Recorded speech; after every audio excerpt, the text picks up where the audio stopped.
Tá todo mundo falando de Tremembé. Algumas pessoas estão fazendo análises mais cinematográficas, outras estão fazendo análises mais filosóficas. Tem gente falando super bem, tem gente falando que estão espetacularizando a maldade e a violência extrema. Eu queria trazer aqui nessa análise para você um pouquinho de cada coisa. Um pouquinho da análise cinematográfica, um pouquinho da análise artística, da literária e também da filosófica. Bora!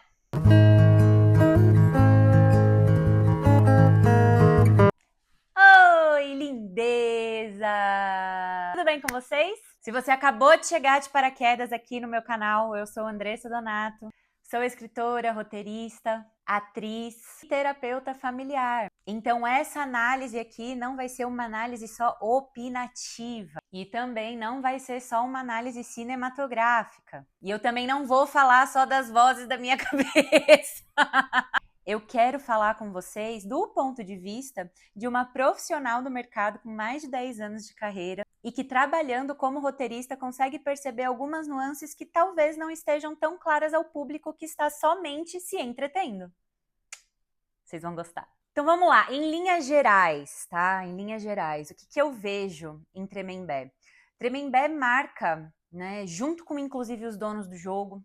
Comentem aqui embaixo se vocês querem que eu faça uma análise sobre Os Donos do Jogo, que é uma série brasileira também, que aborda um pouquinho desse universo do jogo do bicho aqui no Brasil, principalmente no Rio de Janeiro, mas aqui em São Paulo, onde eu moro, não sei de qual cidade você está me vendo, mas aqui em São Paulo o jogo do bicho também movimenta a cidade inteira. Tremembé e Os Donos do Jogo marcam uma nova geração da produção audiovisual brasileira, cinematográfica, né, de alto padrão para o streaming, para o cinema. E eu falo isso com muito cuidado, porque a gente já teve muita coisa boa no cinema. Mas no streaming, a gente passou por vergonhas nacionais, como 3%. A mais recente, inclusive, que eu fiquei muito decepcionada, porque eu tenho profundo respeito e apreço pela família Meirelles, por toda a história, né, que eles tiveram e têm de influência aqui no mercado audiovisual brasileiro, principalmente no publicitário, né? Então, quando eu assisti Psica, eu fui com muita sede ao pote, eu tava com muita expectativa e acho que esse foi o meu maior erro, porque eu nem consegui terminar de assistir, é muito ruim. Um roteiro muito ruim. E sempre que a gente sai dessas produções que deixam muito a desejar, né, no cenário nacional, fica aquele gostinho amargo de, poxa, a gente tem tanto potencial, será que a gente nunca vai chegar lá? E Tremembé e Os Donos do Jogo marcam para mim uma nova geração de autores, de diretores, de produtores. Eu vi críticas muito contundentes da parte cinematográfica também. E a primeira coisa que eu quero exaltar, e que parece que é um trabalho apenas do ator, né? Quem assiste apenas com o viés do público, né? Então, eu sou uma consumidora, eu sou um consumidor. Acha que a caracterização e que o trabalho de laboratório, né, do ator para o personagem é uma obrigação dele, e apenas dele. E não é. Então, a primeira coisa que me chamou muita atenção, eu acho que inclusive a gente Tremembé pode ser um benchmark para Disney, né? Pode ser, por que não? A Disney precisa aprender como é que se faz uma boa caracterização de um personagem, de uma história infantil para um live action. Os erros cometidos pela Disney nos últimos anos podem ser tranquilamente resolvidos se eles assistirem Tremembé. Alô, produtores da Disney, assistam Tremembé, caramba, pra vocês aprenderem, pelo amor de Deus, como é que se faz. Se a Ariel é ruiva, ela é ruiva. Mas o que eu queria exaltar nessa caracterização é que essa caracterização é um trabalho de muitas mãos, né? É o trabalho do preparador de elenco, é trabalho do autor, é trabalho dos produtores de base, é trabalho dos produtores de casting, é trabalho de maquiagem, de figurino e também do ator, que precisou se jogar ali com profundidade, e essa parece que é uma coisa que é unânime, que inclusive está até assustadora. Muitas pessoas estão atacando a série, eu vejo, né? Muitas pessoas estão atacando a série para falar dessa coisa de hiperhumanizar os personagens, os criminosos, né? exatamente porque tá muito real. Parece que eles cruzaram a linha do que é personagem e o que é criminoso. Tá bizarro de bom. E aí eu já quero entrar num ponto que eu tô vendo que tá sendo bastante debatido, né, nas redes sociais. E aí agora eu vou falar do ponto de vista um pouco mais filosófico e terapêutico também. Será que estão trazendo um ambiente de espetáculo, um ambiente midiático para esses criminosos? Será que não era melhor a gente fazer um documentário sobre as vítimas, né, do acontecido? Como será que deve estar sendo difícil para as famílias que ficaram assistindo essa repercussão toda? E o que eu queria que vocês entendessem, né? O que vocês precisam entender para conseguir fazer uma análise um pouco mais fria nesse sentido, um pouco menos emocionada? Que é necessário escolher um gênero. Vamos lá. Vou explicar isso aqui para vocês. Nós temos um formato audiovisual midiático, ok? Então, dentro de uma televisão, por exemplo, vou dar um exemplo para vocês. Dentro de uma televisão, nós temos 3 pilastras, né? Quem já trabalhou em televisão agora vai comentar aqui. É isso mesmo, Andressa, né? Mas eu tô tendo que explicar isso para quem não é do mercado, que precisa entender.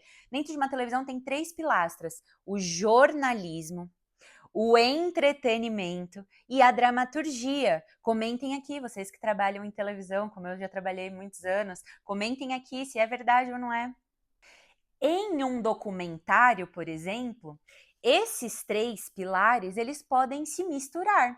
O caminho escolhido para a série Tremembé não é um caminho documental. Porque o que eu tô vendo também, além dessa espetacularização, né? Eles falando, vocês eles transformaram um presídio numa colônia de férias, que é daquele jeito, né? Parece que tá todo mundo ali de férias, namorando, fazendo festinha, bebendo, que não sei o que lá, parece o High School Musical do crime. Mas eu preciso que vocês entendam que o gênero narrativo da série não foi escolhido para ser um documental. Documental, por exemplo, né, um documentário é o que fizeram da Elise, onde existem simulações, existem cenas dramatúrgicas, mas a base é um documental. Então eles precisam ter o máximo de fidelidade na narrativa. A série Tremembé não nasce com esse propósito, não nasce com esse gênero. Ela é uma série ficcional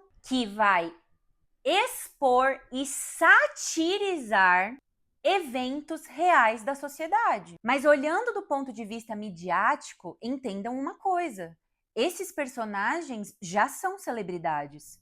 Todo mundo que assistiu Tremembé já viu incansavelmente esses nomes em todos os canais, jornais, revistas e entrevistas possíveis da pilastra do jornalismo. Então, a conversa que tem que ser levada sobre espetacularização midiática, ela tem que ser levada para o jornalismo, porque existe um passo anterior a ser feito. Não é agora que a gente vai reverter o palco que foi dado para Suzanne von Richthofen. São casos que já estão marcados na sociedade. Você querendo ou não, eu querendo ou não, a produção de Tremembé querendo ou não. Se nos próximos, né, que infelizmente, por causa da maldade humana, não serão os últimos crimes a serem cometidos no mundo, se os próximos precisam dessa conversa, aí é outra coisa. Qual é o movimento que está sendo feito no jornalismo hoje em dia? Né? De não mostrar o nome de quem cometeu o crime, de não ficar mostrando foto, de não ficar entrevistando. E aí a gente vai entrar em mais um ponto sobre a espetacularização. Como que o mundo audiovisual funciona? Se tem público, a gente faz. Andressa, mas do ponto de vista de marketing, a demanda ela é gerada. É e não é. E o Kotler vai falar muito sobre isso. Existe uma demanda reprimida, mas também existe uma demanda educada. As pessoas assistem Cidade Alerta.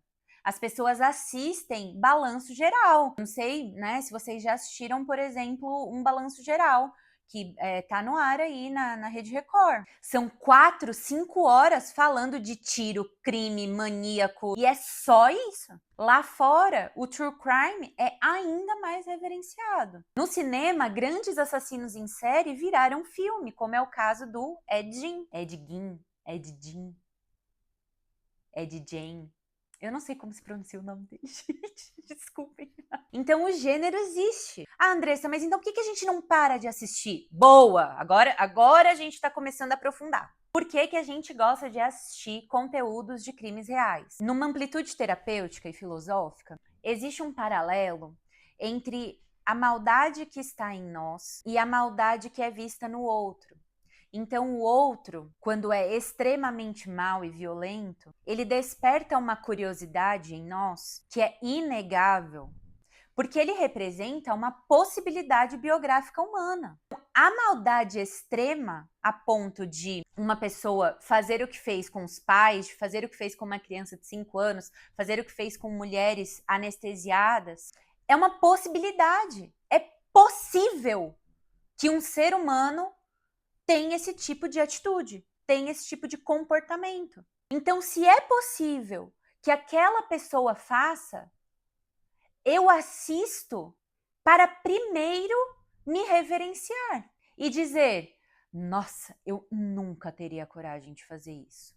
Ou então, no caso da Elise, né? Eu acho o caso da Elise muito curioso, porque a Elise é muito reverenciada pelas mulheres. Ela é uma celebridade mesmo entre as mulheres, né? Ou no caso da Elise, onde as mulheres olham e falam: eu faria o mesmo, eu faria o mesmo. Ou a gente vai assistir para se afastar e para dizer: olhe só como eu sou melhor. Ufa! Isso me traz um pouco de alívio, eu jamais faria isso. Mas será que não faria mesmo? Ou então para nos relacionar de alguma forma com aquela história. Será que meu marido também é violento, igual o Marcos Matsunaga? Será que eu faria a mesma coisa que a Elise fez? Essas perguntas são feitas a todo momento, mesmo que se neguem, essas perguntas são feitas. Vocês já sabem a minha opinião lá no Instagram, né, sobre conteúdos de true crime. Eu acho que eles precisam ser assistidos com bastante parcimônia, principalmente se vocês não têm conhecimento cinematográfico e dramatúrgico, se vocês assistem apenas como entretenimento, né, e não para fazer algum tipo de análise, para trabalhar com isso, eu sugiro que vocês tenham cuidado, que vocês assistam espaçado, que vocês não assistam antes de dormir, porque olha só que loucura, né? Eu trabalho com isso, eu tenho uma forma de limpar o meu imaginário depois que eu assisto um conteúdo como Tremembé, e ontem, né? Ontem eu terminei o último capítulo, mesmo assim eu assisto separado. Ontem, quando eu assisti o último capítulo, para gravar para vocês hoje, na madrugada eu passei a noite inteira tendo um pesadelo. Então, o nosso imaginário, ele pode sim ser corrompido com conteúdos de true crime, tá? Vocês precisam ter muita parcimônia. Ou precisam, pelo menos, entender de onde que vem, às vezes, um estado mais melancólico, mais deprimido, mais hipervigilante, mais assustado, né? Mais desconfiado de tudo e de todos. Porque não dá para negar, isso acontece, tá? O nosso imaginário é constantemente alimentado. Então tomem cuidado com isso. Antes de existirem as séries, existiam os jornais. A gente lia nos jornais. Existiam os folhetins para falar dos crimes, né? Existiam os romances. Existia isso na literatura. Sherlock Holmes não é de hoje. Não foi a literatura moderna que inventou Sherlock Holmes. Nossa, mas não deve estar sendo muito dolorido para as famílias? Com certeza. Eu vi um vídeo da Ana Carolina Oliveira, né, a mãe da Isabela, e é de cortar o coração. E ela não tem que assistir mesmo. É a história dela. E ela está certa do ponto de vista de quais são as discussões e os debates que uma série como Tremembé vai gerar. E aí, ela está muitíssimo bem localizada na esfera política. Tremembé precisa se transformar num catalisador de debate, não acabar no puro entretenimento. Aí é bingo, bingo. Aí é um match certeiro, porque passa da esfera pura e simplesmente do entretenimento e vai para uma esfera de quais leis precisam ser revistas, o que é que deve ser falado nos palanques, né, na esfera pública, o que é que precisa ser trabalhado na Câmara dos Deputados, o que é que precisa ser alvo de investigação dentro das penitenciárias, mesmo que não seja esse o objetivo da série. Vou repetir, esse não era o objetivo da série. Então vocês estão tentando trazer um outro objetivo, vocês querem fazer uma produção com esse objetivo?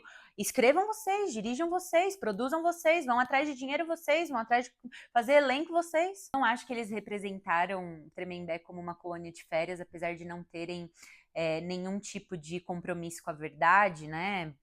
Pura e simples ali dos fatos, não é um documentário. Eu trabalhei muito tempo em fundações Casa, por exemplo, que também são penitenciárias diferentes, né? A fundação, inclusive, ela, apesar de ter um encarceramento, ela nem é considerado, né, um presídio por si só. Ele é um ambiente de reintegração social. E são ambientes que são completamente diferenciados. Tem um monte de produção, e eu vou deixar aqui na descrição para vocês os nomes, tem um monte de produção, inclusive produções brasileiras, que vão retratar com fidelidade um presídio que é faccional, né? Um presídio que não é como o presídio de Tremembé, um presídio que não é como uma Fundação Casa. Tremembé realmente é diferenciado. Eu nunca fui em Tremembé, mas eu já fui em muitas Fundações Casa. E o ambiente é diferente de um presídio que é dominado por PCC e Comando Vermelho. Por que vocês acham que tantos criminosos pedem para ir para Tremembé? Porque lá tem horta, gente. Porque lá tem colchão. Porque lá tem artesanato. Tem marcenaria, lá não tem facção criminosa, mas não vira um High School Musical, né? Tanto é que eles mostram na série as criminosas indo pro pote, né? Pro famoso pote, que é o castigo, né? Onde é conhecida a solitária, lá em Tremembé. Mas os fins dramatúrgicos, eles justificam os meios nesse caso. É óbvio que a interação de Elise, Sandrão e Suzane não aconteceu daquele jeito, mas a série não, de novo, a série não estava preocupada com cronologia, vocês não assistiram um documentário, então vocês não podem criticar uma série de dramaturgia como se fosse um documentário, vocês erraram o gênero narrativo, vocês não podem fazer isso é coisa de amador. Pelo amor de Deus, é melhor não falar nada, porque vocês não podem comparar com B. Meu Deus do céu, não pode, a tia não vai deixar, tá bom? Vocês podem parar com isso. Eu posso ajudar vocês, mas eu não posso passar pano.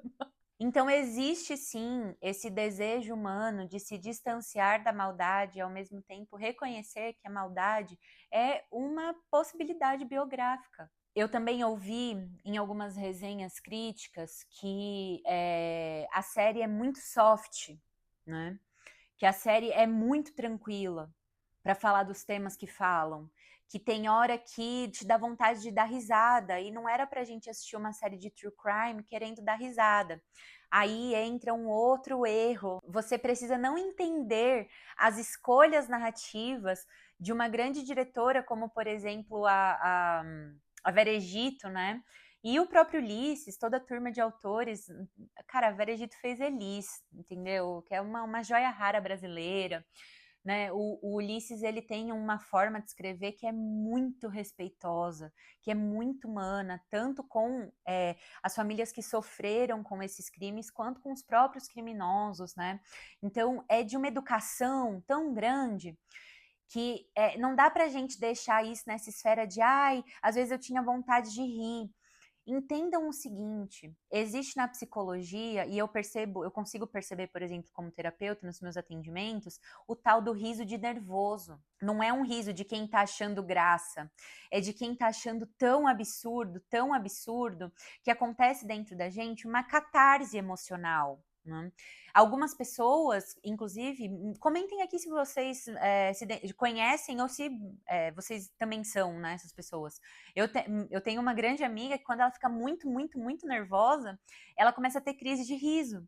Né? Inclusive, no próprio casamento dela, ela chegou para mim e ela falou, cara, eu tô com muito medo de, na hora do casamento, eu começar a ter uma crise de riso, porque eu tô muito nervosa.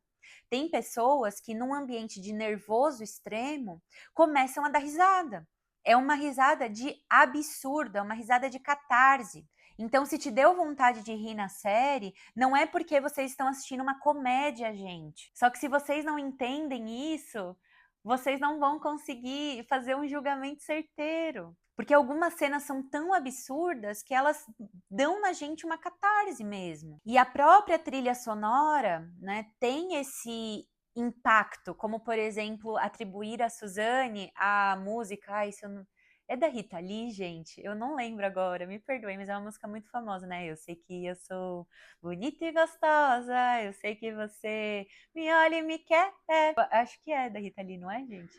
Quando a trilha atribui isso a uma personagem criminosa que tem traços de transtorno antissocial, o que acontece na gente? Uma catarse. A gente já conhece a música, então a gente já mimetizou, a gente tem o símbolo aqui na nossa mente. E a gente tem o símbolo da Suzane. E aí a gente faz essa conexão quando a cena acontece. E a gente fala, não é possível que essa música tá tocando. E é um riso de nervoso. Porque no fundo, ela realmente é bonita, gostosa e extremamente manipuladora e sedutora. Então é o que é. E aí o produtor musical, né? A produtora musical, não sei quem produziu musicalmente, mas também tá de parabéns. Tem uma sacada dessa de colocar dois símbolos conectados na nossa cabeça e vocês falam: "Nossa, não, mas aí eu dei risada. Meu Deus, que absurdo, não era pra eu estar dando risada". É? Você ficou com vergonha? Se identificou? Gostou? Conectou os símbolos? Simples assim. Tem um romance que virou um filme muito ruim, mas o romance é muito bom, que chama Repulsion, né, do Polanski.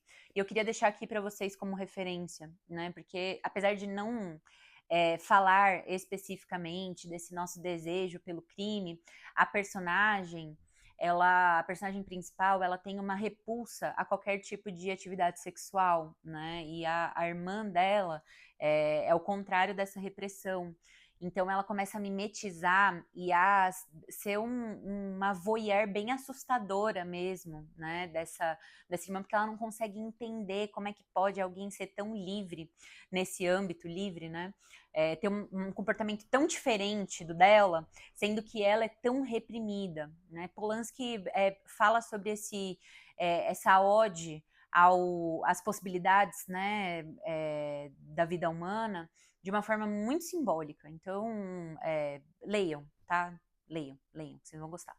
Então, além de ter esse riso realmente do absurdo, onde a produção está conectando os símbolos dentro da nossa cabeça, né?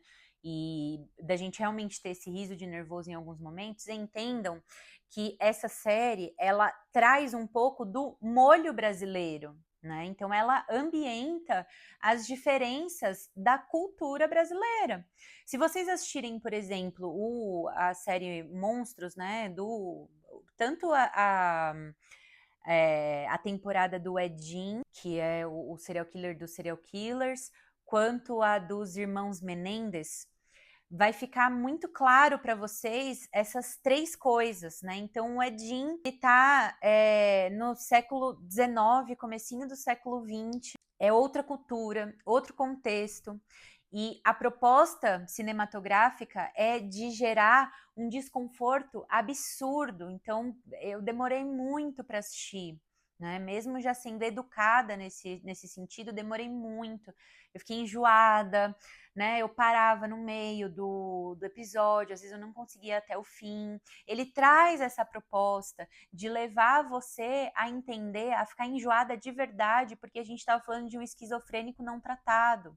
Os irmãos Menendez já traz um contexto mais latinizado, né? A gente está falando de uma família latino-americana. Então, eles vão trazer esses elementos da cultura. Tremembé é uma série brasileira, gente. Vai ter Rita Lee na trilha sonora.